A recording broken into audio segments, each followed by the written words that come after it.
जो लोग कहते हैं कि कहानियाँ समय खराब करती हैं, शायद उन्होंने कभी ऐसी कहानी सुनी ही नहीं जो आंखें नम कर दे।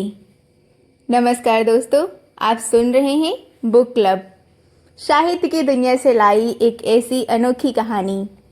नोबेल पुरस्कार प्राप्त रविन्द्रनाथ टैगोर जी की लेखनी से निकली वंशजदान। गरीब और अमीर के बीच का फासला बताते हुए एक ऐसी अनोखी और मार्मिक कहानी, दिल को दहला देने वाली वंशजदान। आइए सुनते हैं। यह उसका रोज का नियम था, मंदिर के द्वार पर खड़े रहना और श्रद्धालुओं के आगे हाथ फैलाकर विनती करना, बाबू अंधी पर कुछ दया हो जाए। वह जानती थी कि मंदिर में आने वाले नेक दिल और श्रद्धालु हुआ करते हैं। उसका यह अनुमान असत्य न था। आने जाने वाले 2-4 पैसे उसके हाथ पर रख ही देते। अंधी उनको दुआएं देती और उनकी तरक्की को सराहती। स्त्रियां भी उसके पल्ले में थोड़ा बहुत अनाज डाल जाया करती थीं। सुबह से शाम तक किसी प्रकार हाथ फैलाए खड़ी रहती। उसके पश्चात मन ही मन भगवान को प्रणाम करती और अपनी लाठी टेकती अपनी झोपड़ी की तरफ बढ़ जाती। उसकी झोपड़ी नगर से बाहर थी। रास्ते में भी याचना करती जाती, किंतु पथिकों में अधिक संख्या श्वेत वस्त्रों वालों की होती, जो पैसे देने की अपेक्षा ताने देना अधिक पसंद करते। तब भी अंधी निराश न होती और उसकी याचना बराबर जारी रहती। झोपड़ी तक पहुँचते पहुँचते उसे 2-4 पैसे और मिल जाते। झोपड़ी के समीप पहुँचते ही एक 10 वर्ष का लड़का उछलता कूदता आता और उससे चिपट जाता। अंधी टटोल कर उसके मस्तक को चूमती। बच्चा कौन है, किसका है, कहाँ से आया, इस बात से कोई परिचित नहीं था। 5 वर्ष हुए पास पड़ोस वालों ने उसे अकेला देखा था। इन्हीं दिनों एक दिन संध्या समय लोगों ने उसकी गोद में एक बच्चा देखा। वह रो रहा था। अंधी उसका मुख चूम चूम कर उसे चुप कराने का प्रयत्न कर रही थी। वह कोई असाधारण घटना न थी, अतः किसी ने भी न पूछा कि बच्चा किसका है। उसी दिन से यह बच्चा अंधी के पास था और प्रसन्न था। उसको अपने से अच्छा खिलाती और पहनाती। अंधी ने झोपड़ी में एक हांडी गाड़ रखी थी। शाम तक जो कुछ मांग कर लाती उसमें डाल देती। वह उसे छिपा कर रखती थी कि कहीं किसी दूसरे व्यक्ति की दृष्टि उस पर ना पड़े। खाने के लिए अन्न काफ़ी मिल जाता था, उससे काम चलाती। पहले बच्चे को पेट भरकर खिलाती, फिर स्वयं खाती। रात को बच्चे को अपने सीने से लगाकर सो जाती। अतः प्रातःकाल होते ही उसको खिला पिलाकर फिर मंदिर के द्वार पर जा खड़ी होती। काशी के सेठ बनारसी दास बहुत प्रसिद्ध व्यक्ति हैं। बच्चा बच्चा उनकी कोठी से परिचित है। वह बहुत बड़े देशभक्त और धर्मात्मा हैं। धर्म में उनकी बड़ी रुचि है। दिन के 12 बजे तक सेठ स्नान ध्यान में संलग्न रहते। कोठी पर हर समय भीड़ लगी रहती। कर्ज के इच्छुक तो आते ही थे, परंतु ऐसे व्यक्तियों का भी तांता बंधा रहता था जो अपनी पूंजी सेठ जी के पास धरोहर के रूप में रखने आते थे। सैकड़ों भिखारी अपनी जमा पूंजी इन्हीं सेठ जी के पास जमा कर जाते। अंधी को यह बात ज्ञात थी, किंतु पता नहीं अब तक वह अपनी कमाई यहाँ जमा कराने में क्यों हिचकती थी। उसके पास काफ़ी रुपए हो गए थे। हांडी लगभग पूरी भर गई थी। उसे शंका था कि कोई चुरा न ले। एक दिन संध्या समय अंधी ने वह हांडी उखाड़ी और अपने फटे हुए आंचल में छिपाकर सेठ जी की कोठी पर पहुंची। सेठ जी बही खाते के पृष्ठ उलट रहे थे। उन्होंने पूछा, क्या है बुढ़िया? अंधी ने हांडी उनके आगे सरका दी और डरते डरते कहा, सेठ जी इसे अपने पास जमा कर लो। मैं अंधी अपाहिज कहाँ रखती फिरूंगी। सेठ जी ने हांडी की ओर देखकर कहा, इसमें क्या है? अंधी ने उत्तर दिया, भीख मांग मांग कर अपने बच्चे के लिए 2-4 पैसे जमा किए हैं, अपने पास रखते डरती हूँ। कृपया इन्हें आप अपनी कोठी में रख लें। सेठ जी ने मुनीम की ओर संकेत करते हुए कहा, बही में जमा कर लो। फिर बुढ़िया से पूछा, तेरा नाम क्या है? अंधी ने अपना नाम बताया। मुनीम जी ने नकदी गिन कर उसके नाम में जमा कर ली। वह सेठ जी को आशीर्वाद देती हुई अपनी झोपड़ी में चली गई। 2 वर्ष बहुत सुख के साथ बीते। इसके पश्चात एक दिन लड़के को जर ने आ दबोचा। अंधी ने दवा दारू की झाड़ फूंक से भी काम लिया, टोने टोपटे का सहारा लिया, परंतु सारे प्रयत्न व्यर्थ सिद्ध हुए। लड़के की दशा दिन प्रतिदिन बिगड़ती गई। अंधी का हृदय टूट सा गया। साहस ने जवाब दे दिया, निराश हो गई। किंतु फिर ध्यान आया कि संभवतः डॉक्टर के इलाज से फायदा हो जाए। इस विचार के आते ही वह गिरती पड़ती सेठ जी की कोठी पर जा पहुंची। सेठ जी कोठी पर ही उपस्थित थे। अंधी ने कहा, सेठ जी, मेरी जमा पूंजी में से 10-5 रुपये मुझे मिल जाए तो बड़ी कृपा हो। मेरा बच्चा मर रहा है, डॉक्टर को दिखाऊंगी। सेठ जी ने कठोर स्वर में कहा, कैसी जमा पूंजी, कैसे रुपए? मेरे पास किसी के रुपए नहीं हैं। अंधी ने रोते हुए उत्तर दिया, 2 वर्ष हुए मैं आपके पास धरोहर रख गई थी, दे दीजिए, बड़ी दया होगी। सेठ जी ने मुनीम की ओर बड़ी रहस्यमयी दृष्टि से देखते हुए कहा, मुनीम जी, जरा देखना तो, इसके नाम पे कोई पूंजी जमा है क्या? तेरा नाम क्या है री? अंधी की जान में जान आई, आशा बंधी। पहला उत्तर सुनकर उसने सोचा कि सेठ बेईमान है, किंतु अब सोचने लगी संभवतः उसे ध्यान न रहा होगा। ऐसा धर्मी व्यक्ति भी भला कहीं झूठ बोल सकता है?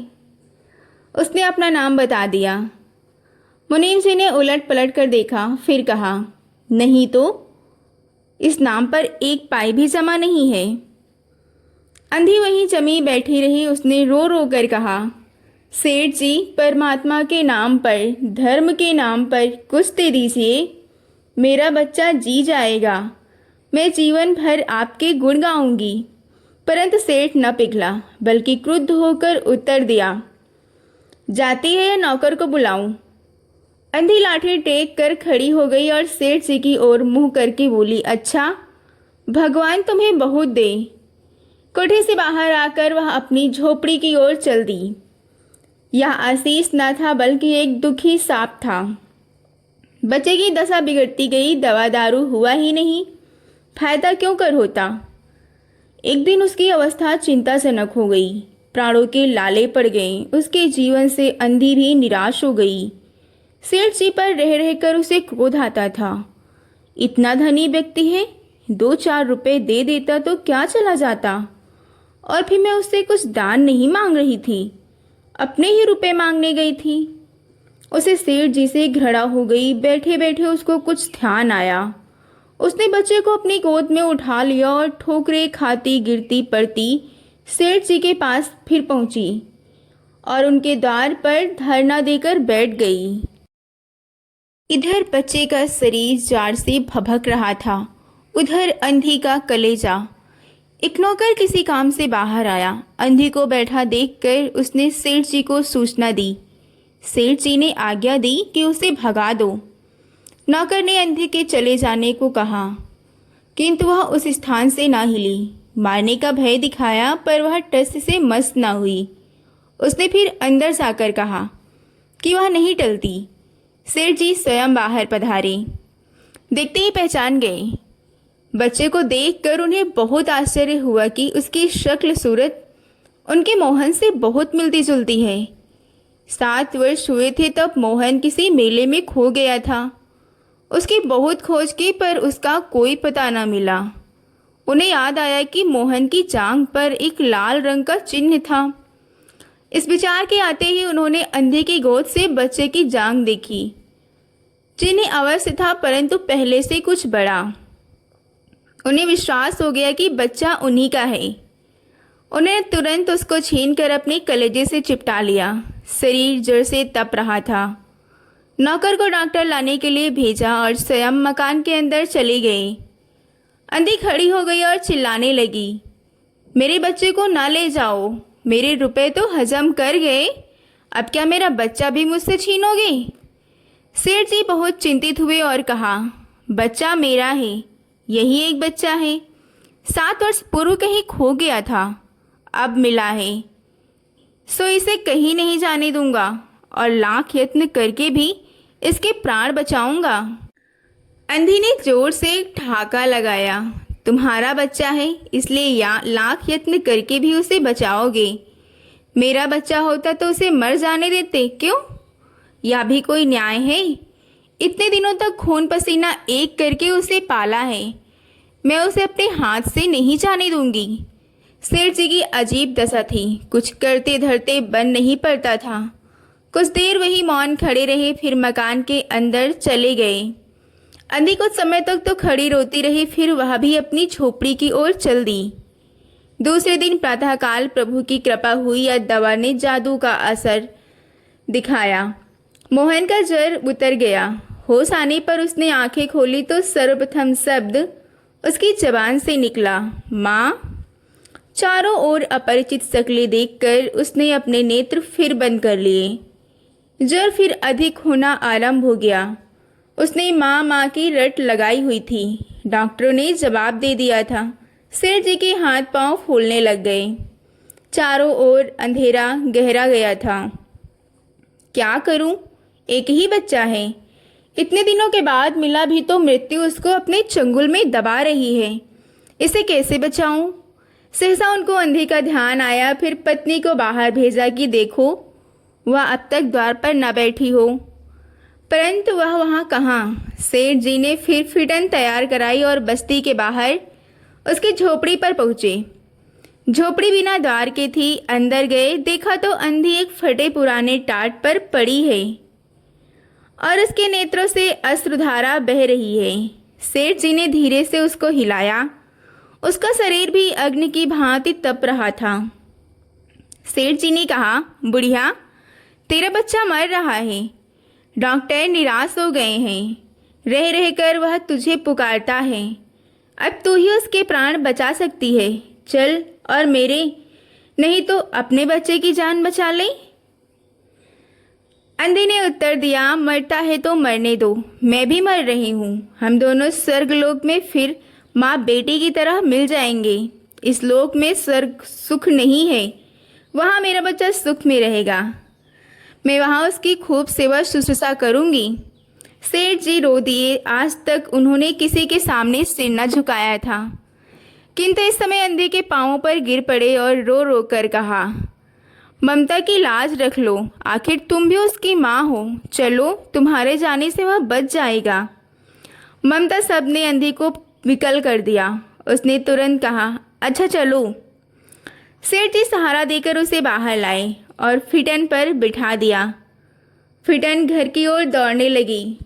उस समय सेठ जी और अंधी भिखारन दोनों की ही एक ही दशा थी। दोनों की यही इच्छा थी कि शीघ्र से शीघ्र अपने बच्चे के पास पहुंच जाएं।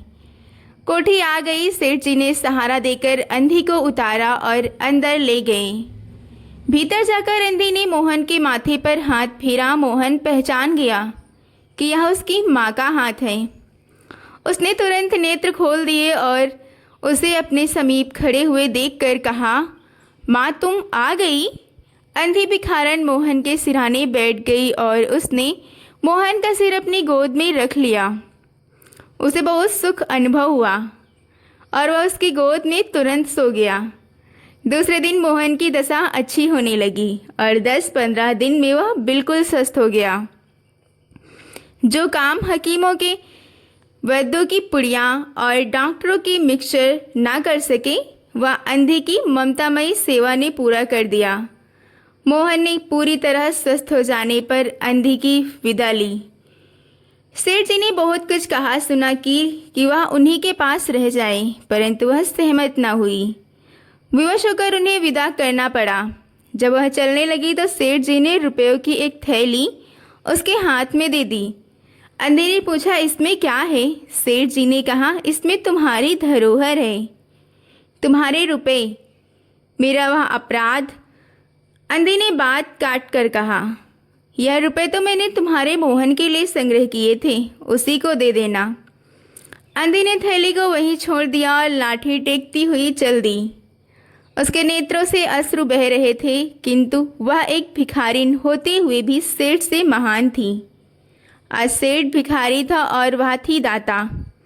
आज उसने एक नगर सेठ को उसका वंशज दान किया था।